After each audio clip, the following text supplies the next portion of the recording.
আসসালামু আলাইকুম প্রিয় চাকরিপ্রার্থী ভাই বোনেরা, আজকের ভিডিওতে আপনাদের স্বাগতম। বন্ধুরা, আপনারা যারা আগামী 27 তারিখে যুব উন্নয়ন অধিদপ্তরের অফিস সহায়ক পদে পরীক্ষা দিতে চলেছেন, এই ভিডিওটি তার জন্য খুবই গুরুত্বপূর্ণ। কেননা এই ভিডিওতে আমি আপনাদেরকে 70টি গুরুত্বপূর্ণ প্রশ্ন দেখাবো, যেগুলো থেকে পরীক্ষায় কিন্তু হুবহু বেশ কয়েকটি প্রশ্ন কমন পাবেন। তাই ভিডিওটি না টেনে প্রথম থেকে শেষ পর্যন্ত দেখবেন। আর বন্ধুরা, ভিডিওটি শুরু করার আগে আপনাদের প্রতি একটি অনুরোধ থাকবে, যারা এখনো চ্যানেলটি সাবস্ক্রাইব করেননি তারা চ্যানেলটি সাবস্ক্রাইব করে দিবেন আর ভিডিওতে একটি লাইক দিয়ে সাথে থাকবেন। তাহলে চলুন শুরু করা যাক। বন্ধুরা, এখানে প্রথম প্রশ্নটি হলো গীতাঞ্জলি শব্দের সঠিক বানান কোনটি? উত্তর হচ্ছে গীতাঞ্জলি। গ। অহরহ এর সঠিক সন্ধি বিচ্ছেদ কোনটি? উত্তর হচ্ছে খ অহ অহ। তারপর হচ্ছে খয়ের খাঁ বাগধারার সঠিক অর্থ কোনটি? উত্তর হচ্ছে চাটুকার বা তোষামতকারী। অর্থাৎ খয়ের খাঁ শব্দের বাগধারার অর্থ চাটুকার বা তোষামতকারী। ইতিহাস রচনা করেন যিনি? উত্তর হচ্ছে খ ইতিহাসবেত্তা। ঐশ্বর্য শব্দের বিপরীত শব্দ কোনটি? উত্তর হচ্ছে দারিদ্র। দারিদ্র ঐশ্বর্য শব্দের বিপরীত শব্দ। ইচ্ছা শব্দের সমার্থক শব্দ কোনটি? উত্তর হচ্ছে আকাঙ্ক্ষা। তারপর তপবন শব্দটি কোন সমাসের উদাহরণ? উত্তর হচ্ছে চতুর্থী তৎপুরুষ সমাস। পরাজয় ডরে না বীর, এখানে পরাজয়ে কোন কারকে কোন বিভক্তি? উত্তর হচ্ছে অপাদানের সপ্তমী। নুরুদ্দিনের সারা জীবন নাটকটির রচয়িতাকে? উত্তর হচ্ছে সৈয়দ শামসুল হক। বাংলা ব্যাকরণ লিঙ্গান্তর হয় না কোন শব্দের? উত্তর হচ্ছে কবিরাজ শব্দের লিঙ্গান্তর হয় না। পদ্মাবতী কাব্যগ্রন্থটি কার রচনা? উত্তর হচ্ছে আলাওল। তারপর যা পূর্বে দেখা যায়নি এক কথায় কি বলে? হচ্ছে অদৃষ্ট পূর্ব। কলুর বলদ বাগদার অর্থ কি? হচ্ছে একটানা খাটুনি খাটে যে, তাকে বলা হয় কলুর বলদ। তারপরে ক্ষীয়মান শব্দের বিপরীত শব্দ কোনটি? উত্তর হচ্ছে বর্ধমান। পোড়ামাটি কোন সমাজ? উত্তর হচ্ছে কর্মধারয় সমাস। উদ্দার শব্দের সঠিক সন্ধি বিচ্ছেদ কোনটি? উত্তর হচ্ছে উদ যোগ হার। খ। বাংলা বর্ণমালায় অর্ধমাত্রার বর্ণ কয়টি? উত্তর হচ্ছে 8টি। হাত টান বাগধারার অর্থ কি? উত্তর হচ্ছে চুরির অভ্যাস। ভানু সিং ঠাকুর কার ছদ্মনাম? উত্তর হচ্ছে রবীন্দ্রনাথ ঠাকুরের ছদ্মনাম। চাঁদ শব্দের সমার্থক শব্দ কোনটি? উত্তর হচ্ছে সবিতা। সমার্থক শব্দ নয় কোনটি? উত্তর হচ্ছে সবিতা। সবিতা মানে হচ্ছে সূর্য। তাহলে বন্ধুরা, এই ছিল 20টি বাংলা প্রশ্ন। এই 20টি বাংলা প্রশ্ন ভালোভাবে অবশ্যই পড়বেন, কারণ এখান থেকে কমন থাকতে পারে। তারপর ইংরেজি প্রশ্ন, which one is correct spelling? উত্তর হচ্ছে ব্যুরোক্রেসি। বন্ধুরা, ইংরেজি প্রশ্নগুলো দেখানোর আগে আপনাদেরকে একটি গুরুত্বপূর্ণ কথা বলতে চাই। আপনারা যারা এখনো প্রস্তুতি শুরু করেননি বা আপনাদের যাদের বই নেই, পড়ার বই বাসায় কিনেননি, যে কি পড়বেন বুঝতেছেন না, তারা এই নাম্বারে হোয়াটসঅ্যাপে মেসেজ দিতে পারেন।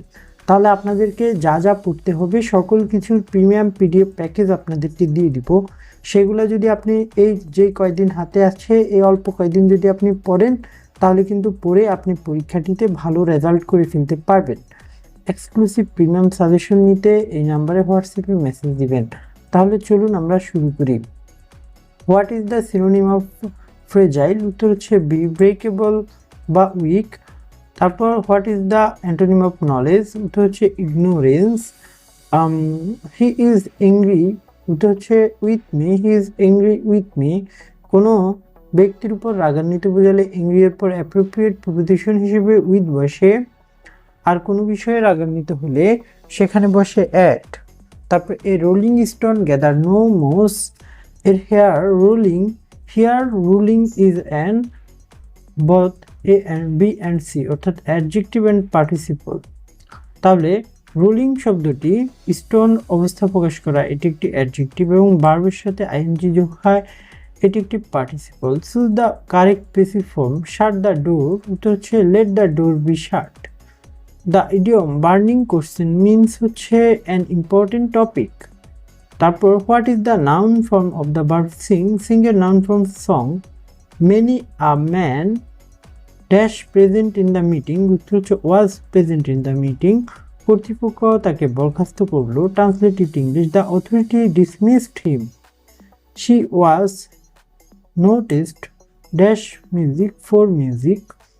তারপর the word polyandry means having more than one, উত্তর হচ্ছে more than one husband. বহুপতিত্ব অর্থাৎ একাধিক স্বামী থাকাকে বলা হয় পলিঅ্যান্ড্রি, আর একাধিক স্ত্রী থাকাকে বলা হয় polygamy. If it rains will go not go, এখানে উইল হবে। Select the plural form of the word focus, ফোকাসের প্লুরাল ফর্ম ফোকাই অর্থাৎ আই হবে। What is the feminine gender of fox, তো হচ্ছে বিগজেন। ফক্স মানে খ্যাকশিয়াল, আর ফেমাইন জেন্ডার হলো বিগজেন।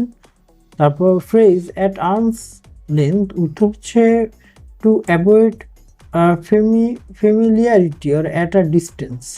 অ্যাট আর্মস লেন্থ মানে হচ্ছে নিরাপদ দূরত্ব বজায় রাখা, টু অ্যাভয়েড ফ্যামিলিয়ারিটি। তারপর লুক ড্যাশ দ্য ম্যাটার, এটা হচ্ছে into the matter.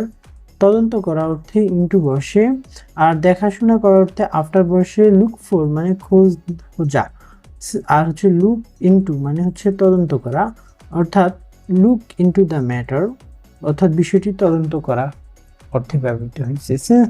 Sense the voice, English is spoken all over the world, এটার উত্তর হচ্ছে people speak English all over the world. তারপর what is the antonym of guilty, গিল্টির antonym হচ্ছে innocent. তারপর আমরা দেখব ফাইন্ড দ্য কারেক্ট স্পেলিং, হচ্ছে মিলেনিয়াম, এটা কারেক্ট। তারপর বন্ধুরা আমরা এখন গণিত দেখব। এখানে গণিত 15টি প্রশ্ন দেখানো হয়েছে। আপনাদের যে প্রিমিয়াম সাজেশন দিব সেখানে কিন্তু টপিক ওয়াইজ সকল ম্যাথ ব্যাখ্যা সহ সমাধান কিন্তু খুব সুন্দরভাবে দেওয়া রয়েছে।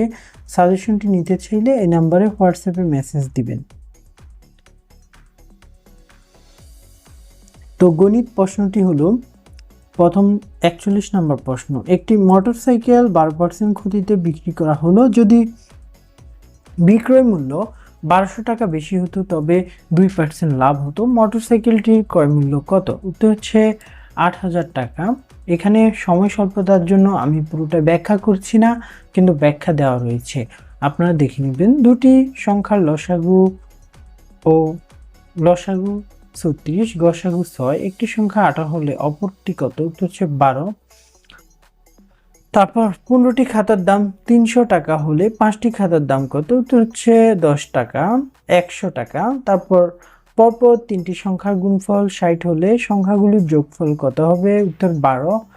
0.05 এর শতকরা হার কত? উত্তর হচ্ছে 5%।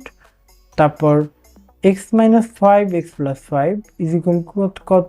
হচ্ছে x square minus 25। তারপর একটি রম্বসের কর্ণ যথাক্রমে 8 সেন্টিমিটার 6 সেন্টিমিটার, রম্বসটির ক্ষেত্রফল কত? তো হচ্ছে 24। রম্বসের ক্ষেত্রফলের সূত্র হচ্ছে হাফ গুণন কর্ণদ্বয়ের গুণফল। বৃত্তের বৃহত্তম জ্যাকে কি বলে? উত্তর হচ্ছে ব্যাস বলে। তারপর 1 থেকে 20 পর্যন্ত মৌলিক সংখ্যা কয়টি? উত্তর হচ্ছে 8টি। একটি কোণের মান তার পুরো কোণের মানের সমান হলে তাকে কি বলে? তার মান কত? তো হচ্ছে 45 ডিগ্রি। দুটি কোণের সমষ্টি 90 হলে অপরটি পূরক কোণ, একটি অপরটি পূরক কোণ, দুটি সমান, তাই কোণটি হবে 45।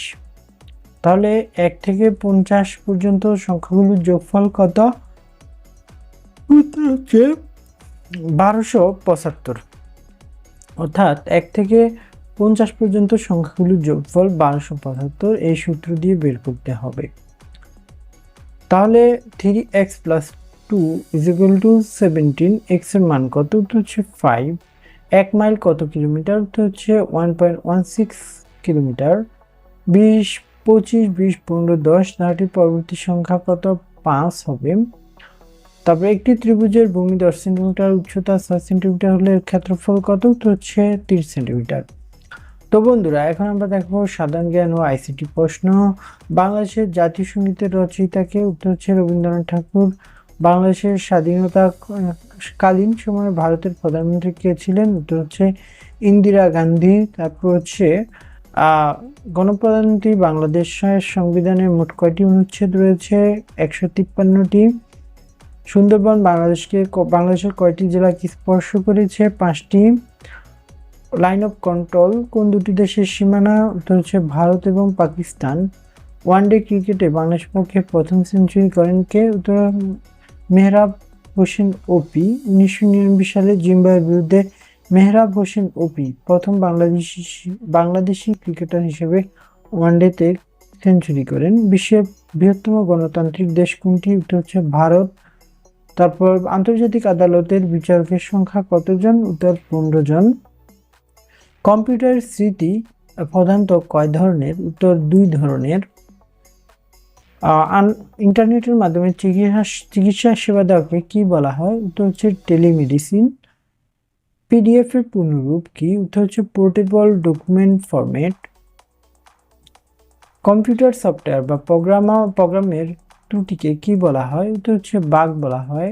বাংলাদেশের একমাত্র প্রবাল দ্বীপের নাম কি? উত্তর হচ্ছে সেন্ট মার্টিন। আইসিটিতে ইউআরএল এর পূর্ণরূপ কি? উত্তর হচ্ছে ইউনিফর্ম রিসোর্স লোকেটর।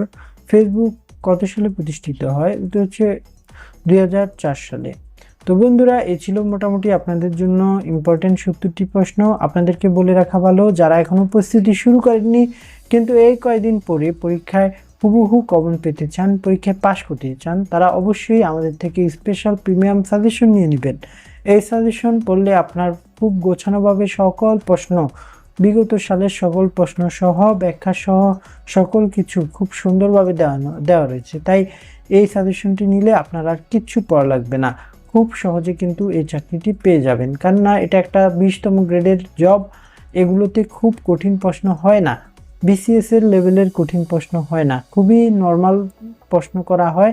আপনি যদি আমাদের সাজেশনটা পড়েন তাহলে ইনশাল্লাহ পরীক্ষায় কমন পাবেন আর খুব সহজে কিন্তু পাশ করতে পারবেন। তো বন্ধুরা, আজকের মতো এই পর্যন্তই। আল্লাহ হাফেজ।